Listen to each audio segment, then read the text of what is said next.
Sweet. How'd you guys like that? Was that good? Was that helpful? Pretty interesting, right? Okay, well, you guys are in for a treat. Yeah, so make sure to have all your cameras on for Hyun. We bring these guest speakers and we want to make sure we're very respectful and we want to make sure they come back. So let's reconvene at around 5:10, and then I'll answer any questions that you guys might have in regards to some of the blockchain stuff. Just FYI, because Hyun, he's kind of tough to get a hold of, or tough to commit because he's a really busy guy, and he was able to adjust the schedule to accommodate us actually today. I'm gonna push back the final. Would that work for everyone? It'll be a take home again. Yep. Okay. Yeah, yeah. It'll be very similar like last time. And by the way, I graded about 30%, maybe 40% of the business plans. I'm very happy actually with the progress you guys have made. So I'm probably gonna, I mean, unless the remaining 65% is not good, but I'm guessing it's pretty good. And then I've provided some detailed feedback. So props to you guys. Very happy about that so far. Um, so in regards to an updated syllabus, I'll be posted probably by tomorrow morning. I'll just kind of think through it a little bit before I post it. But yeah, you guys are in for a treat today. So just back to back guest lectures. And let's reconvene at around 5:10. So see you guys in 8 minutes.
Okay. Um, so, just, a couple quick things, for those of you guys who are just joining, please make sure to have your cameras on. When we have guest speakers, we definitely want to show as much respect as possible. And, just a couple things. So I think a lot of you guys are pretty strong on the business plan. I've been, pretty impressed so far, or maybe there was more time to prepare. I'm not sure. But the deck, I provided a lot of feedback. It still needs, a good amount of cleanup. And in terms of the financials in the deck, well, not the deck so much, but in terms of the business plan, some of you guys have really good numbers in there, but make sure you explain why your COGS is the way it is, or that your revenue is the way it is, or you have to really be able to back those assumptions. That's way more important than the actual numbers itself, or like kind of like what we talked about during the presentation, R&D as a percentage. So it could be super simple. I mean, I know one group just did, revenue, COGS, SG&A, and then profit. It was just really simple, just 4 or 5 line items, but it's fine if you want to just do it very simply. This is like I like to say, this isn't a finance class, but you at least have to explain why that is the way it is. So just be very clear on that. So a lot of you guys kind of missed that part, which is fine because there's still time to improve it. This is also, 5% of that total grade. So the other half is, the remaining 5%. So if there's a drastic improvement and you kind of sucked the first go around, if it's like a grade and a half higher, I'm, willing to weight the second one significantly more. If you make that kind of improvement and that kind of jump. The other part I want to talk to you about. The rest of the quarter, looks pretty fun. I mean, there's going to be some reading stuff and more conceptual stuff that we're going to do, but it's not too heavy. So the final is going to be pretty simple. It's not going to be as robust as the previous midterm. I'm sorry, it's not really a final. It's actually midterm number 2. So I'm thinking about delaying that for another week or two, just because Hyon was able to make it today for the guest speaking engagement. And is that okay with everyone? Hands up, or okay, cool. So it'll be very similar. I know it's times of COVID. I don't want to do a time test. I think my students learn the best when they have time to really think about it. It's going to be a very similar format, but the content is going to be a little bit less, given that this half of the quarter was more based on guest speakers and I guess like presentations and stuff like that.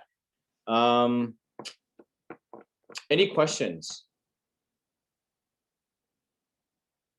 Okay. In terms of the final format, what's it's going to look like is that you guys are going to do presentations. I haven't decided on whether to have just the pitch deck or like pitch deck and part of the presentation. I'm trying to think like what would be the best way to do it, but there's going to be a panelist group.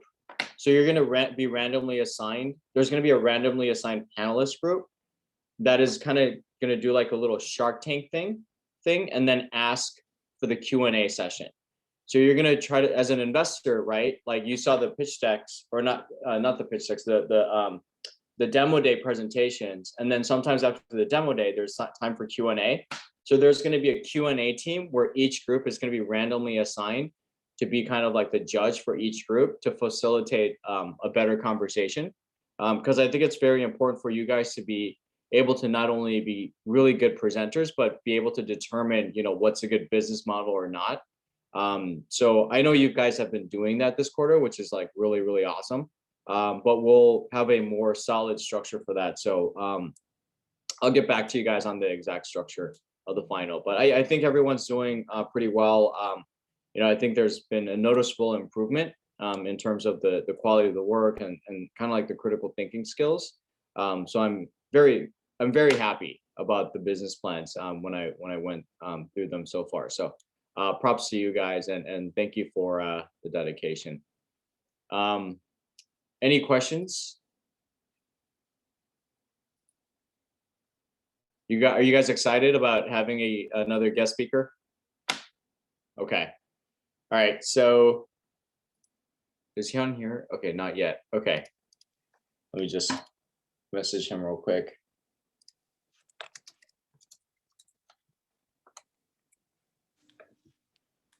Hey, can you hear me? Oh, dude, perfect time. And I was here. My mic wasn't working. Oh, okay. Do you need to do you need me to enable a screen share or anything like that, or? No, I think I'm just gonna, yeah, I'm not gonna share the slides. I mean, it's just too long, the full version. So I'm gonna be Okay. skipping through. And Okay. I don't want your students to get confused on what's gonna be on the quiz and what's not and stuff like that. So Okay. Okay. So yeah, why don't you just jump right in? Yeah, I'll let you take the floor. great. Um, so hey guys, I'm Hyon. I live in the San Francisco Bay Area. For me, uh, I'm currently working at LTSC, Long Term Stock Exchange, as the director of exchange platform, and I've been working on various startups. And LTSC is my 19th startup, and so I wanted to spend today just kind of going through my learnings, maybe pick out a couple of examples, not go through all of them, and then um, and yeah, maybe field some questions at the end too. So my first company is always a memorable one. I think everybody remembers their first. I was a junior in college. I went to MIT, and it's very close to Harvard. So I had some friends who wanted to start a company at the time. Um, the really big thing. So this was 2005, I believe. So just a year after Facebook launched, and it was starting to go crazy, and it was kind of this startup hype. And my friends wanted to start a company that was a kind of like a, well, I think nowadays people maybe use Quora. I don't use it personally, but at the time, Yahoo Answers was a thing. Not sure if you guys know about it, uh, but at the time there wasn't a real good way for college students to talk about school or ask random questions that are very specific to, let's say the classes they were taking. And nowadays, of course, every school has their own forums and ways to communicate, but at that time it was only email. So we thought, okay, that's a great idea. Let's go to LA. And I quit school, took time off, and then went out there for about a year. We worked on it. Um, we did a lot of testing. We knew instinctively that we had to get students to use it, but and we somewhat succeeded. But the major issue is LA at the time was not a very booming startup scene like it is today. Um, so it's a lot of old money and very different from San Francisco area or even just LA today. And folks didn't really understand why they should be investing in us, or even like what investing in a startup is like. I remember some really basic questions that we received, and we just didn't work out. But so for us, yeah, it was kind of a easy decision. We ran out of our initial seed money, and we went back uh, to whatever we were doing before. So I went back to school, and then I was fortunate enough to get accepted to master's program. So I did my master's at MIT as well, and then came out here. My first job was at Oracle. I had it was like a very easy way to start my career. They had a career fair, and I went there, and they wanted me to come and all that. So, but the thing is, so I moved out to the Bay Area. I worked at the headquarters of Oracle, and it's really hard to be out here and not hear about startups. You go into a bar and someone's talking about something, usually like something programming related. It's like, oh, did you check out the new CSS3 framework that came out? And it's crazy. I'm not even exaggerating, but it's everywhere. So it wasn't long before I realized I didn't want to be at Oracle. I wanted to I just didn't have a lot of fulfillment. I was getting paid well. My hours are great, but yeah, I just felt like a cog in the system. So I decided to leave, um, and and I was working on several ideas at that time. I think the memorable one from that time is called Takeoutable. That one was basically like Uber Eats, but this was maybe way too ahead of time, ahead of its time. It was about 2010, no, 2009. And basically, a bunch of us got together and said, why is it that we can only order pizza for delivery? I know the name is kind of misleading because it's called Takeoutable, but deliverable just sounded really weird. It didn't sound as catchy. So um, what we did was we just went around, I think 1,200 different restaurants in the Bay Area. We went like all over the peninsula. I don't know if you guys are familiar, but just basically anything that we could find online. We would just go there. We're driving down the street. We would just go to all these restaurants and talk to the owners. And our proposal was, we said, uh, you don't have to change anything. We want to deliver your food for free. In fact, we're going to buy you a printer. We're going to install a printer here, and you're going to receive orders. So all you need to do is just pay attention to the printer if it's printing something, and then just get that order ready. And then we're going to just magically show up, pay for it, and then we're going to go deliver that food for you. And it sounds straightforward. There was no fees, as again, is all free, which sounds like a dream now compared to what folks are paying Uber for fees and DoorDash and all that. But we're just trying to learn. So we figured, yeah, this is like an easy proposition. I mean, the team of us, there's like 6 of us, and most of us had gone to MIT for for programming. And then we had a couple of designers, and we felt really hopeful, and we went around. But out of all of those restaurants, only one person was interested, and that wasn't even a real restaurant. I mean, no offense to food trucks, but it was a food truck. It was an Indian food truck, and the lady actually, she understood what we're trying to do because she used to be a software engineer. And she's like, you guys are just testing out this idea. I mean, yeah, sure, I'll try it out. But we went around like over 1,000 restaurants, and just having one food truck being interested, we just said, this idea is a failure, right? And here's a learning now, looking back after, about over a decade, is that we should have stuck with that one restaurant. We should have stuck with that food truck, because that's how you start. Everybody starts with the first customer.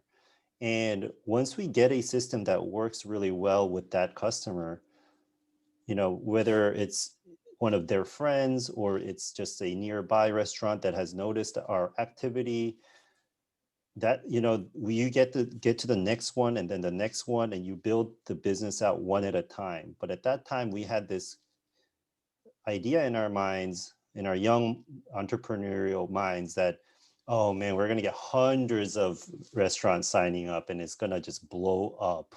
Wow, like who wouldn't want free delivery? But all the folks, everybody was just saying like, hey, I pay for traditional advertising. We told them, this is not advertising. We're not trying to make a website for you or do something. This is not a service. Like, this is literally, we just want to be able to deliver food so people can learn that delivery is really nice. It's very nice. And just it just didn't click. So yeah, so that was a very interesting one. And nowadays, again, is everywhere. So, but the times just didn't really work out for us. And the next one is called Brilliant.li. I'm mentioning this one because this one, actually, we got a lot of seed funding for it, and it was very promising. I don't know if you guys use Todoist, but it's like basically a to-do list app, it's super simple. You just like type something and hit enter, and then it's now in your to-do list. But yeah, that's basically what it was. .li, that domain name, I think we bought it from Lithuania, but it's supposed to stand for list, brilliant list. But yeah, the issue with that one was that I mean, obviously I was working on it as a co-founder because I also agreed that it was a good idea, but it was really, the original idea came from the CEO, my partner. He, he had this idea, and then I was connected to him, and then I also agreed, and we decided to create a company, and then raise a bunch of funds. He was an investment banker background, so he knew folks who would want to invest, and so it was really easy to, well, relatively easy to raise money. But the product was 100% driven by him.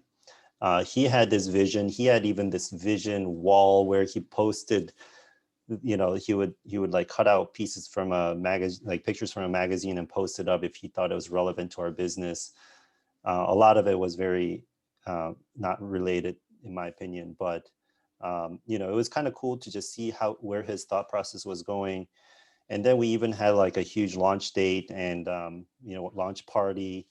All of our friends came over to our huge like downtown San Francisco apartment that, you know, was way over budget, but we were young and reckless. And yeah, we threw a party and we counted down, and I pressed a button, and the server was booted up and all of that. And then crickets for months, actually for over a year, just crickets, right? Um, Nobody came on. We had a lot of our friends using it or testing it out, especially the CEO's mom was using it a lot, and the CEO was using it a lot. I wasn't using it a lot. I think that might have been a sign, but the big learning there is you can't get people around you to give you feedback. I mean, that's going to be the easiest feedback you get, but it's too biased. You need to get completely unbiased group of people to start using it, and then if they don't use it, you need to figure out why they're not using it, right? And then fix those issues. But that was our big learning there. And yeah, let's see. Let's go down to. Okay, I want to talk about Standesk. I think that one was the opposite of, so not all of these are failures. Standesk is still around. So so is peak.com and Standesk. And let's see, a few of these are still around. Streamy is still around. So so with Standesk, a friend of mine, so at that time, this was 2014, 2013. At that time, standing desks were kind of a luxury, like kind of a weird idea. Like, who would ever use that kind of thing? It was not as prevalent as it is today. But my friend, who, you know, a different friend, these are all different friends, by the way. These are not the same friend coming up with the same, like, different ideas or something. But yeah, he said that, you know, he put together some parts from China and hooked it up to make it a standing desk, and the total cost was like less than $200 or something. At the time, the cheapest standing desk was $5,000. So that was kind of unheard of. Like, we just were like, wait, what? You can build one of these for $200? Like, that didn't make any sense, you know? Either they were, you know, crooks just trying to make a huge margin, or something was off. But the way the industry was approaching standing desks at the time was, again, it was like a luxury item for very special use cases, and they were kind of targeting it as like almost a luxury slash like medical device, almost like for your health. And we just said, you know what, okay, so first thing we did was we called up a couple of factories in China and then saw if they would make some prototypes for us, and they did. And so we tested a few out, and then we picked a factory that really worked. And we, at that time, Kickstarter was kind of new, so we decided, hey, why don't we just throw this on Kickstarter and see if it picks up. And it did. Our target goal was, I think, $10,000. I mean, how many units is that? Like 100 units or 50 units or something, right? Something not that big, but we were just like, we don't even really have a factory to manufacture this. So if we get an order of 50, then we'll feel good about putting in that order to this factory to build it. And it blew up. It just I think we hit like $400,000 or something overnight. We didn't know we were supposed to set a maximum cap on these things, and so then at that point, the new problem was we need to find more factories, and we got really busy. We actually were asked by Y Combinator to come down, and they were interested in investing in us, and we didn't take that route. They were, for us, you know, with our level of knowledge and experience, they were too early stage and taking too big of a cut for us. So we started working on that. We started delivering some desks, and then the business became just way too like there was no way I could continue with this business without actually moving to China. So at that point, which I wasn't willing to do at that time. So at that point, I went my own way, but that was a huge learning. You know, if you're putting things on Kickstarter, just make sure you put a cap to it so people don't overbuy your stuff. Next one is AddoData. So actually, Kevin, I have a question for you. Have you guys talked about search funds? A little bit, Okay, not a lot. okay, Yeah. okay. Because I want to touch on AddoData just because it has a little bit of link to why I think search funds are kind of an interesting idea. So AddoData started as kind of a more white label, generic engineering or engineering consulting firm specifically for making websites or like web applications or mobile applications, that kind of thing. And our first customer happened to be an HVAC business owner, and that installs HVAC machines. But he was he was hugely successful. He had a bunch of actually sub brand names that were part of his overall company, and his business spanned from like Arizona to Nevada to Southern California. And basically, if you called up anybody to install a new HVAC system, more likely than not, you're actually asking one of his companies to do it. And he had an issue where it was just getting too big, where he couldn't manage the his assets. So like the trucks that have to go out there and get maintained, his personnel, dispatching, and all of these things are just so difficult for him to manage, because it required just too many man hours. And then when we looked at the problem as a software engineer, it was just immediately obvious. Wow, all you need is an application.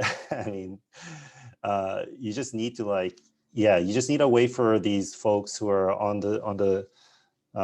ground zero, like going to actually install this stuff, to like enter in their status. Like you need to stop doing this by like manual phone calls. Like they shouldn't be calling you to let you know that they're on site and all of that. And we built that thing, and this is like kind of, again, after having worked on that problem, and that was really successful for them, and I think they did really well. Actually, after that project, I ended up working on Peer, actually. Peer. So I left that work, but after that one project, but it became really clear that there are all these medium-sized companies that are widely successful, but they just have no idea, because the owner, he started off as one of the HVAC installers. Like he was going around taking phone calls and installing it. It was a one-man operation, and he had just grown it and grown it and grown it.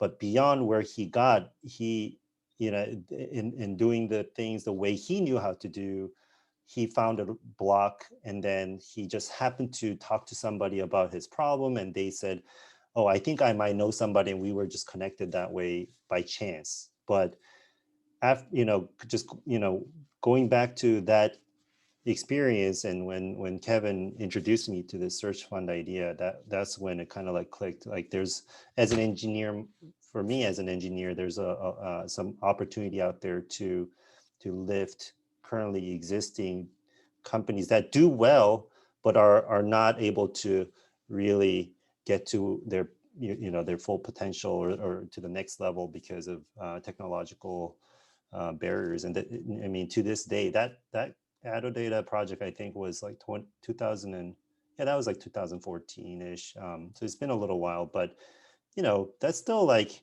after Facebook is out, and Google, everybody uses Google, Yelp, and everything was there. There were smartphones. It's like pretty modern. It's not. They didn't have. They might not have had Instagram or influencers at the time, but it's still very modern, and they were kind of stuck in that space. So there's still a lot of these out there. It's only been like 6-7 years, so that was kind of interesting for me. um, Skipping to Peer. So Peer was a company. I guess that was a reason why I left Data, but um, a friend of mine. This was three co-founders, myself and George, who at the time was the COO of Salesforce, and Ryan, another friend. The three of us got together, and George had an idea. As the COO, he saw he had basically two major problems that he wanted to solve, and then Ryan and I, coming from like a startup background, we said you should just start a startup, and then convinced them to leave Salesforce and start a startup with us. And the two problems that he had was, one, as a CEO, he didn't feel like he had very good visibility into his employees. I mean, it's a global company, so there's a lot of employees, but he wanted a kind of a dashboard to understand how things were running without having to run through manual reports through managers, through managers, through managers. So that was one problem. The other problem he had was that, well, this wasn't so much of a problem, just some qualm he had, because actually there's kind of a lot of articles about George, how he is the most successful intern ever, because he started at Salesforce as an intern and then moved his way up to CEO within, I think, 12 years or something. So I mean, it wasn't like just like immediate, next step, um, but in those years, he really did not like the annual review system. For any of you guys who had worked at larger companies, you know that every year your manager is going to sit you down and talk about how your performance is. And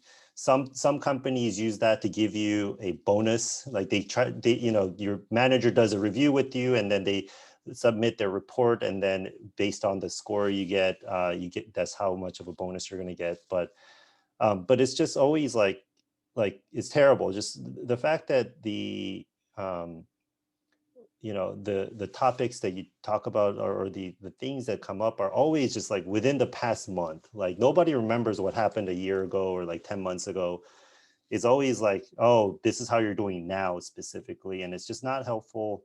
It's just like it just is always a small snapshot in time that determines your bonus and all that. So it's pretty terrible. And he wanted to solve those two problems. And uh, we, the three of us, got together and just like kept thinking about what can we do to solve this. And the idea we came up with was that we would look at your calendar to see who you are meeting. And then after a meeting with somebody you normally meet with, we would give a short question, whether it's like, hey, how is David's communication today? Good, okay, or like bad, right? And it'd be a short question, but you would have a ton of these data points accumulating every day, right? So you can kind of see how you're doing over time. So from the employee's perspective, you get to kind of, these are metrics that you can capture for your own personal growth and improve yourself. But from the company's perspective, this was huge because now they had very like high definition data about all of their employees. And especially the one graph that really caught their attention was when we graphed um, performance against engagement. So, you know, yeah, we're like, okay, on this quadrant, because there are 4 quadrants to this graph. On this quadrant, you have the folks who are high performing and very engaged. They're super nice. I mean, they're set, right? They're really good, and they're going to be here for a while. They're set. And on this corner, you have folks who are, uh, uh, you know, engaged, but maybe not so high performing. So you want to help them grow and make sure that they're valuable to your company, right, and all of that, or that they grow and feel like and improve their experience. And they're like, okay, yeah, yes, so what? But then we're like, but this corner over here are people who are high performing but are not engaged. So they are very valuable to you, and they're on the brink of leaving your company. And that's when they were like, oh my God, who are these people? Please give us this list. And that's how we sold it. And for Peer, yeah, we had a dozen companies, like dozen enterprises, including Salesforce, but also Campaign Monitor. I think who else was there? There's all these companies who were doing pilots with us, and then they wanted to buy the full license and get access to this data. They were just waiting to get access to this data.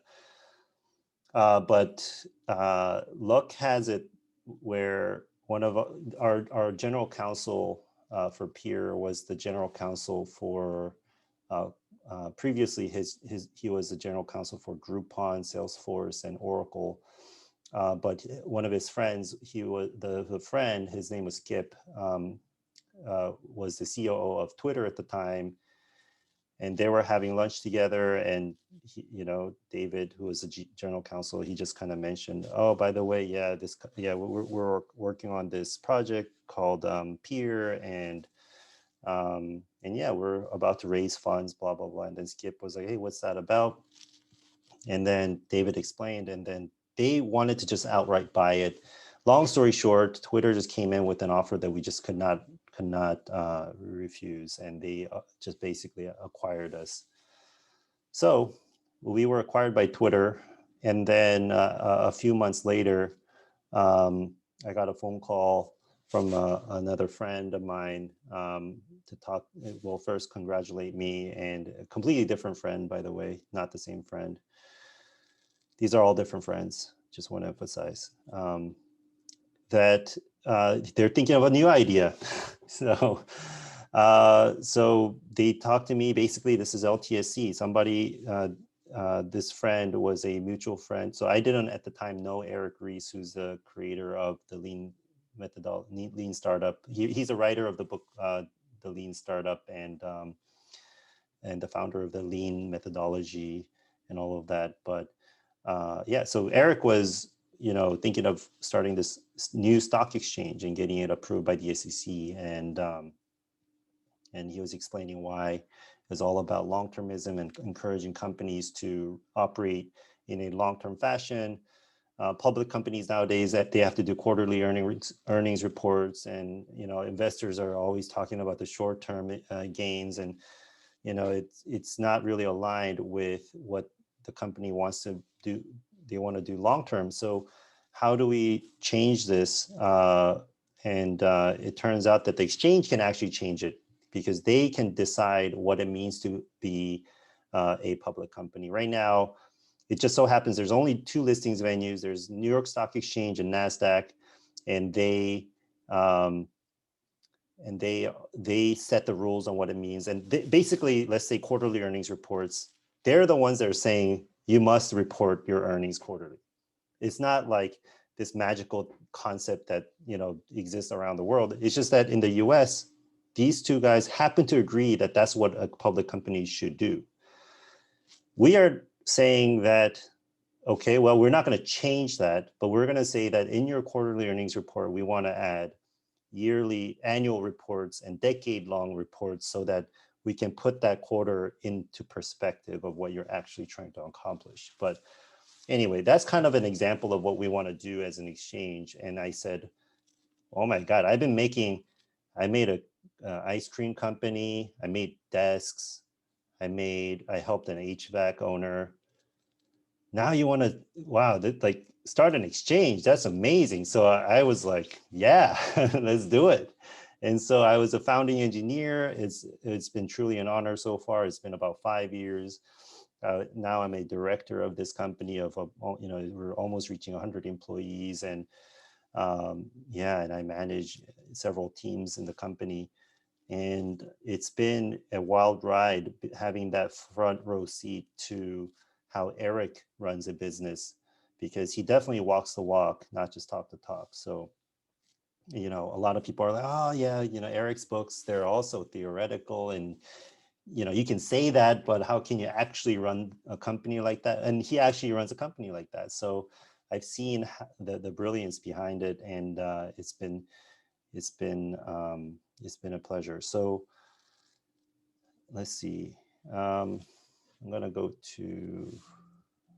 Let me quickly go through some learnings. So, okay, I'll just pick out like 3 learnings overall, just high level. Those I didn't mean to like talk about all these companies for so long. I have like 13 minutes left. So, um, so the first thing is product ideation process. Okay, there we go. Thanks, Kevin. So the so in terms of okay, so it's kind of like looking back on some of my experience. I think kind of glad that I shared brilliant.li and Takeoutable. But you may think like, oh my God, I have the best idea ever. But chances are someone else also thought about it, and chances are someone else actually tried it and failed it, right?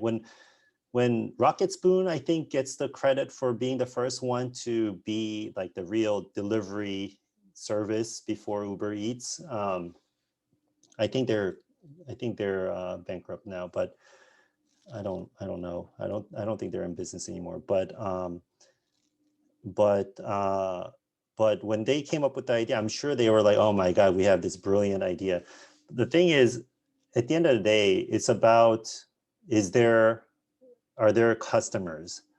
And realizing that while the idea and the vision may be correct, right? There is something missing. There's a gap in this world that I can fill, but you have to introduce it slowly, and it has to be in a way that is going to have customers and going to be understood and is going to be useful.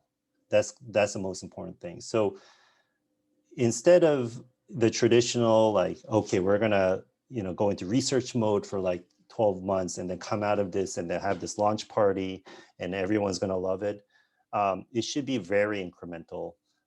So kind of one example for me is I created this product called startuprunway.io. As when I first joined LTSC, Eric said, hey, okay, so we're not an exchange yet. So before we start building an exchange, I want you to build a tool that will help private companies, and it'll be a free tool.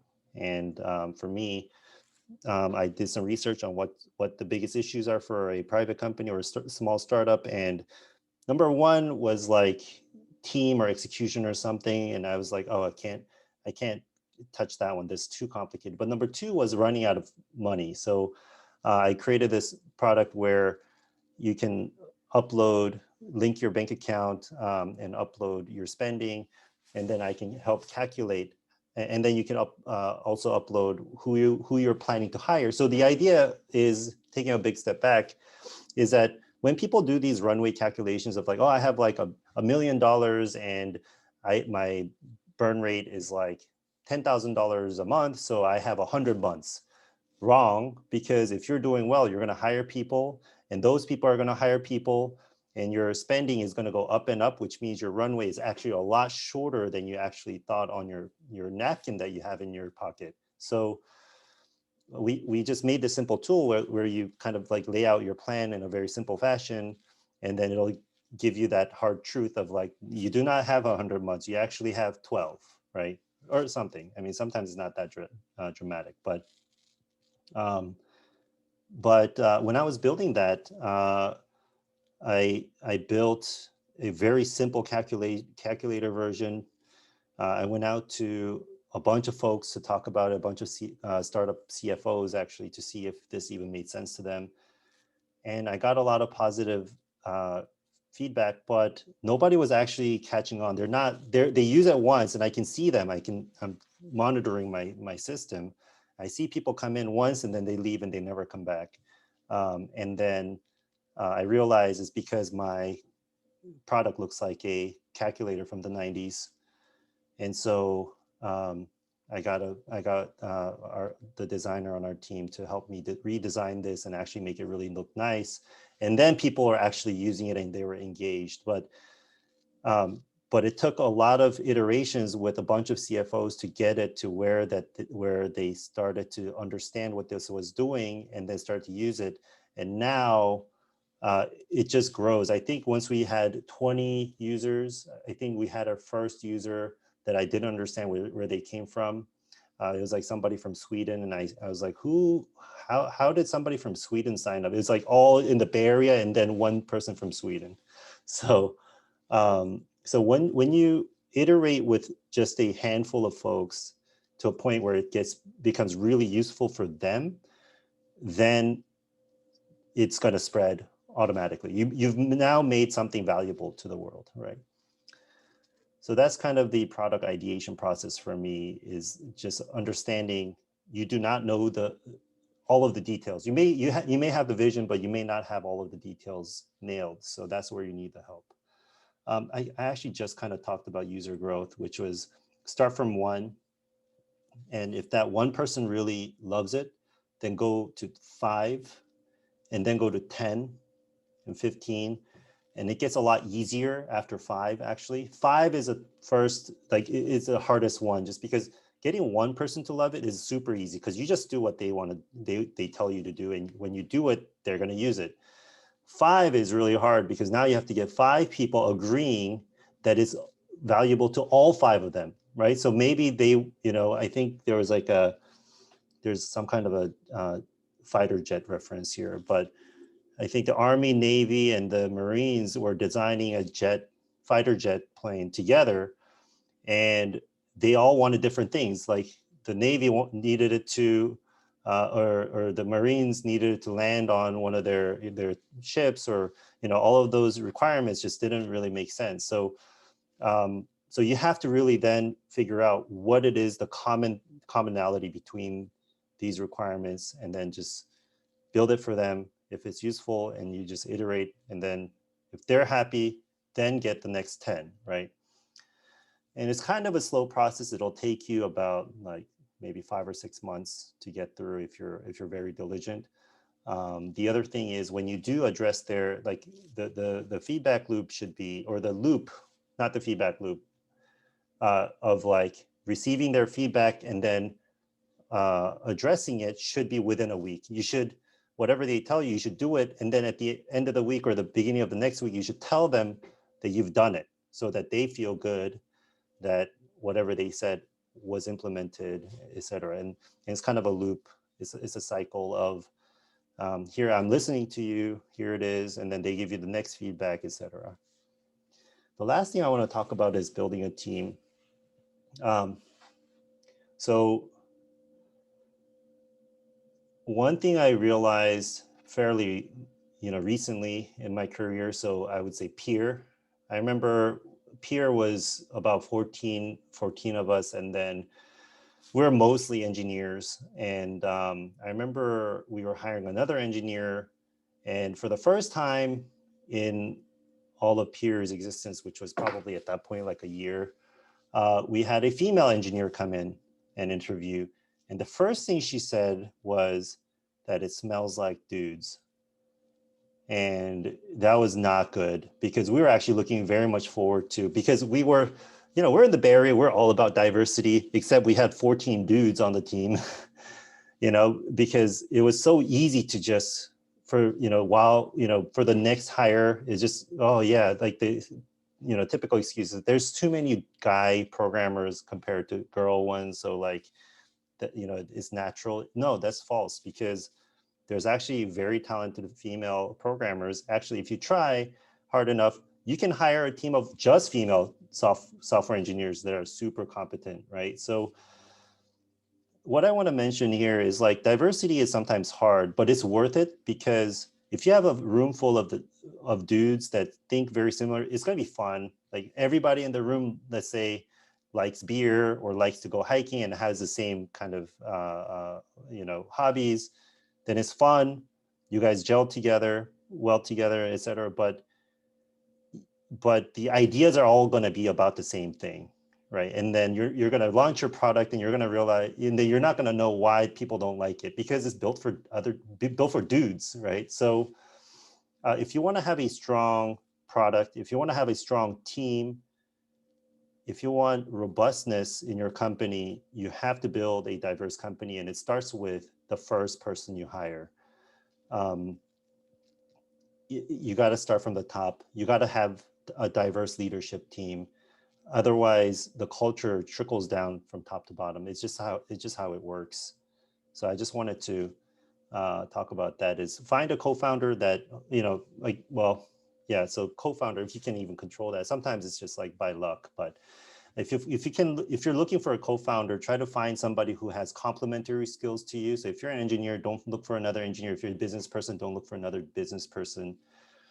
Find somebody who looks different from you and has a completely different set of skills. Oh man, there's so many points here. I can't. Oh boy, yeah, this is way too long. Yeah. So, given that there's only 3 minutes left.